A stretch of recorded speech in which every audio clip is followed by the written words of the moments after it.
You want to get into the our finals predictions? Yeah, let's do it. All right. My finals prediction coming into the year, it was some stupid shit. I think Who was it? I had the Nuggets going to the finals, and I still do. I had them winning the NBA championship. In fact, I saw the NBA leak the script, and that's what I came to the conclusion Was to. But that was I definitely you who had created that, right? not the Bucks going to the finals. I think I had the Celtics going to the finals, which No. wasn't that bad. But I tend to think that my take was worse than that. My take's never bad, but here's my NBA finals predictions, Brandon. Okay. A lot of people are not going to agree with me here, which I'm glad about. Round one, I had the Nuggets taking care of the Timberwolves in 6 games. Minnesota really routed OKC good the other night. Then the Suns Clippers series, I don't think that's going to be competitive. I think Phoenix is going to dominate in 5. Mm-hmm. They're going to play the Nuggets in round 2. And then I've got the Lakers versus Grizzlies going to 6 games, but I think the young guys are going to wear down the Lakers in transition, Okay. and they're going to win that in 6. Then I've got the Kings versus Warriors. Even after last night's loss, Golden State taking that in 6 or 7 games, which will put them against the Grizzlies, a round 2 rematch from last season. Now, I think the Grizzlies, their lack of front court depth, it's going to make them a worse team than the last postseason. But John Morant missed the second half of that series. And the Warriors taking that ultimately in 7 games, and they're going to play the Denver Nuggets after they beat the Phoenix Suns in round 2. I don't trust the Suns' depth. I also think DeAndre Ayton this year has been a piss poor rim protector, really bad. And I think against Jokic, because of how great he is on the ball, he's going to open things up. The Suns don't have any depth, so they're going to run them out. They're going to run them out the gym. If they have no depth and the Nuggets like to push the pace with their shot making, I think the Suns' defense, after trading Mikal, Cam Johnson, and relying on guys like Josh Okogie, who are very one-way street, they're going to take care of the Suns in 6 or 7 games. It will be a competitive series, though. There's no doubt, because offensively, Jokic is going to have a hard time guarding Kevin Durant and Devin Booker. Then I've got the Nuggets beating the Golden State Warriors in the conference finals, Brand, a lot of people are going to laugh at me because last year they lost in 5 games, but this Denver team is different. You give Jamal Murray 2 series to ramp his way up, and Michael Porter Jr. on the floor, Bruce Brown. I think they have enough connectivity. And the Warriors, well, they definitely have Kevon Looney. Last year, man, that series, Jokic cracked the code. So I've got the Nuggets going to the NBA Finals, where they're going to play the Milwaukee Bucks. I think the Bucks are sweeping Miami Heat. Maybe it goes to 5 games. It's just a bad matchup for Miami altogether. And unless Max Strus puts up another 8-point game, which probably won't happen. Then I've got the Cavaliers beating the Knicks in 7 games. That series is going to be interesting. We'll see how that plays out. The Hawks losing to the Celtics in 5 or 6, and the 76ers winning in 5 versus the Nets. So the Sixers will then go on to play Boston. I think Boston wins that. They've got nobody to guard Tatum or Brown, and they're going to play the Bucks after they beat the Cavaliers ultimately in the second round. The Cavs, much like the Grizzlies, are a top 8 team in the NBA, but they just had a lot of holes, which is going to lead to me having the Bucks going to the finals. But for this Chris Middleton knee injury, I feel like it's time to acknowledge it. Chris Middleton's not a top 50 player anymore. In the regular season, he missed most of the season. He's already a guy that's very inconsistent, streaky shot making, and now he's had multiple knee injuries. I mean, he's like a simple mid-range jumper, and then he was missing out of the regular season. I have really no faith in Chris Middleton staying healthy. I hope he does as a basketball fan, but that's a concerning trend where the guy, he's not making any big-time moves, any athletic plays, and he's simply getting hurt by like a turnaround, typical mid-range jumper. I think he might not be available for them in certain parts, just like last year in the postseason. And what we talked about last year is going to lead to why the Bucks don't win the championship this season. Because man, Giannis can't make a jump shot. He can't make a shot outside of 5 feet. And if Chris Middleton's now on the floor, now you're relying on Joe Ingles and Grayson Allen to create a lot more than what they're truly best suited to do.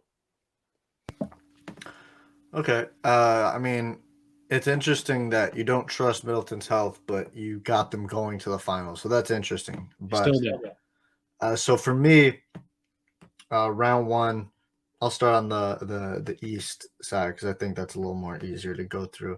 Yeah, I got Milwaukee beating Miami in 5. I got the Celtics beating Atlanta in 5. I got Philly beating Brooklyn in 5, and I got Cleveland taking it in 7.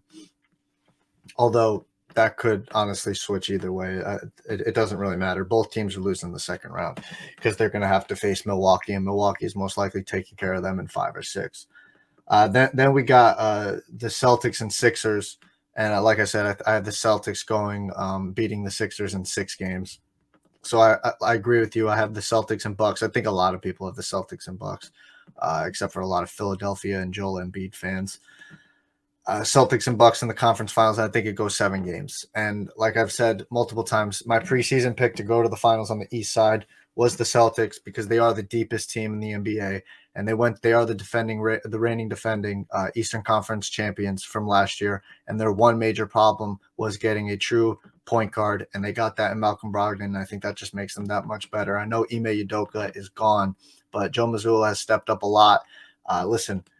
If he was willing to, not willing, if he blew that game yesterday, that would have been a major red flag. But they were able to stifle them 2 times where the Hawks made big runs to try and close the lead, and they were able to stifle them. So that shows a lot for Joe Mazzulla. But I know it's the Hawks, but it just shows that he's able to, calm the team down and get them back into their sets and their rhythm.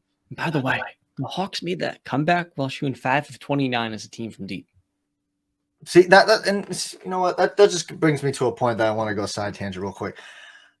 I want the mid range to come back. I want it to make a comeback because it's such a beautiful shot, and it's such an effective shot and efficient. I know 3 is bigger than 2. Okay, you don't have to throw math at me. I can count. All right, but if I make a lot of mid range shots and you're not making your 3-pointers, I'm gonna win that game. Here's the thing, Brandon. You may like mid-range shots from stars. You do not want to see DeJounte Murray hoisting 9 mid-range shots a game, making 4. Obviously. You don't want to watch that. You want to watch guys like Chris Paul, Kevin Durant, Devin Booker. I don't want to watch DeJounte shoot from 3. But okay, I think I'd rather watch DeJounte tee up some open 3-point looks, some catch and shoot threes than some mid-rangers because while I may make them at a 43% rate, it's just not something that's sustainable. And Chris Middleton's a great example of this too. You want to see mid-range shooting from elite mid-range shooters, not average ones, because in order for 3-pointers to be superseded by mid-range looks, it has to be guys that are super elite at mid-range to then make up the math gap. That's what it comes down to. You've got to shoot 50% from mid-range for it to be equal to 3-pointers. Because on average, teams shoot 35, 36% from 3. And most teams shoot somewhere around 44 to 46% from mid-range. If you're an average mid-range shooter, you're going to be an average offense taking a lot of those looks. But in the regular season, you are right. You have to be able to diversify your portfolio. And you have to have balance. Last year, the Suns didn't get to the rim, and they took too many mid-rangers. And that cost them in the Mavericks series. But the Mavericks, a team that takes a shit ton of threes and layups, got nothing in mid-range. That's why they add in Kyrie to diversify their offensive attack and make them a more versatile team to guard. Well, that's also just, a preference point too of watching the NBA, and I think it's just a better game to watch when it's more diversified shots instead of just a 3-point contest. I know I'm not the only NBA or basketball fan that's out there that's saying you take too many 3-pointers now. It's too many at this point. So on the East side, I got the Celtics coming out. Winning a 7-game series against the Milwaukee Bucks in the Eastern Conference Finals. And now to the West side, which is a little bit more confuzzled and a little more fun. So I got the Nuggets beating the Timberwolves in 6. I got the Lakers taking the Grizzlies out in 6. I got the Warriors still in 6, but I could easily see it going 7, beating the Kings. And then I have the Suns beating the Clippers in 7. Now, going into the second round, it's going to be the Nuggets taking on the Lakers and the Suns taking on the Warriors. In the Suns-Warriors matchup, man, that's a tough-ass matchup, dude. KD versus Steph. We finally get it, baby. We do, but, well, not finally. We've got it once again. Because listen, Phoenix's starting 5 is so good, but the Warriors bench, man, it just blows the Suns bench out of the water. That's a really good series. That's a tough one. Listen, that's going 7. I can't. I don't.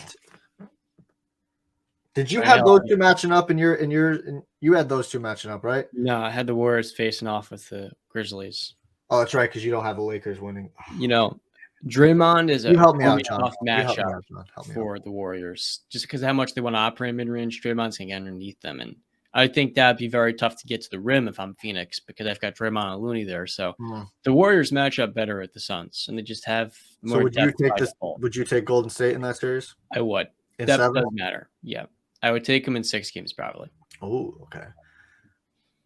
I listen. I can't pick one right now because honestly, I'm literally tossing up. I need to see how both teams play a couple more games, but it's going 7 in my opinion. Then I got the Lakers and the Nuggets, and I think the Lakers are gonna be able to take them out in 6 or 7 games. I just don't think Jokic can handle AD, and LeBron is gonna. I mean, I just who the hell AG? Okay, that's cool. LeBron. AD is a fantastic matchup for LeBron. Let me tell you something. AD can't handle Jokic. He wants no business. He can't handle all that. Okay, but what about on the other side? What about it? How is Jokic handling AD? AD can't make a jump shot. That helps. That helps. If you can't shoot as a big and you're playing at the rim, Jokic is best dropping back. He'll save some energy. We'll see. And Aaron Gordon, he's a lot like Dylan Brooks. He's a go-getter. Yeah. If you underrate him, guess what? LeBron's still going to average 27, 8, and 8. Is it on 46% or 53% shooting? That's the difference. That's the difference in the series. That's 7%. That doesn't blah. All We'll right. watch this year. We'll come back. Hey. John, you're right. You're right. Now, let me talk to you. All right. Because I got the Lakers going to the Western Conference Finals.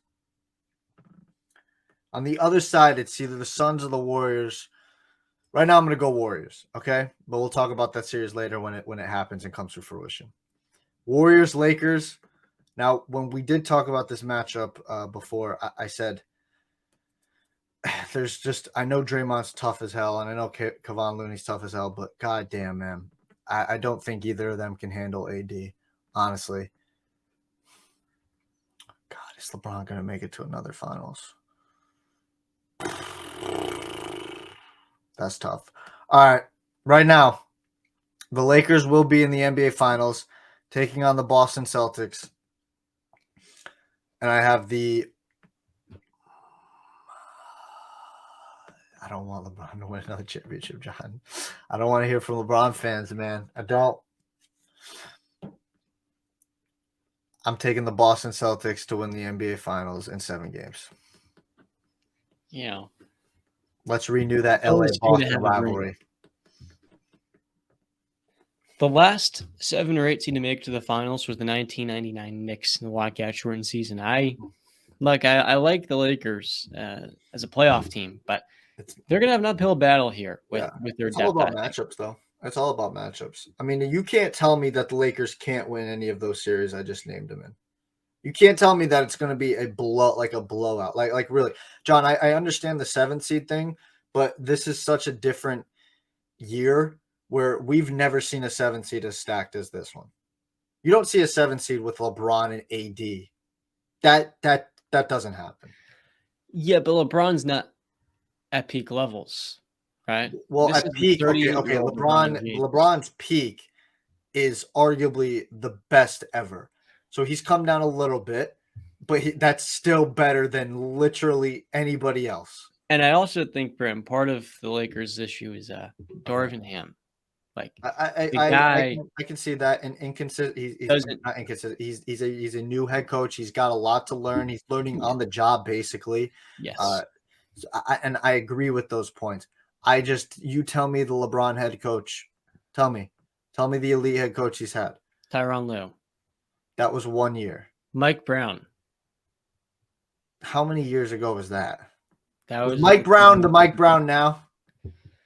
No, he's gotten better as a coach. Okay, but that's what I'm saying. Like, don't Cavaliers that up now. We're top 5, and don't start to bring a pretty incredible job with their talent guys. He also made a finals with David Blatt. Yeah. I love how you said that. That was 1 year, Brandon, not Tyronn Lue. You had Tyronn for 3 years in Cleveland. I forgot about that. That's apologies, but that East was also weak. But again, this is in retrospect. People always bring up the fact that LeBron never had a Hall of Fame caliber head coach on his skid. So I listen. The head coach for me is not going to bother me, and especially this is the NBA. This isn't the NFL. The NFL is more 50-50 with the coaches. The NBA is 75-25 with the players to coach ratio. I do like your Celtics pick though, because if Middleton's not healthy, Oh, I'm confident that pick. The series. West is wide open to me. The East, I'm very confident. I'm steadfast since day one preseason of the NBA. The Celtics are making the NBA Finals, and I think that they break through this year, and I think they win the championship. To be honest with you.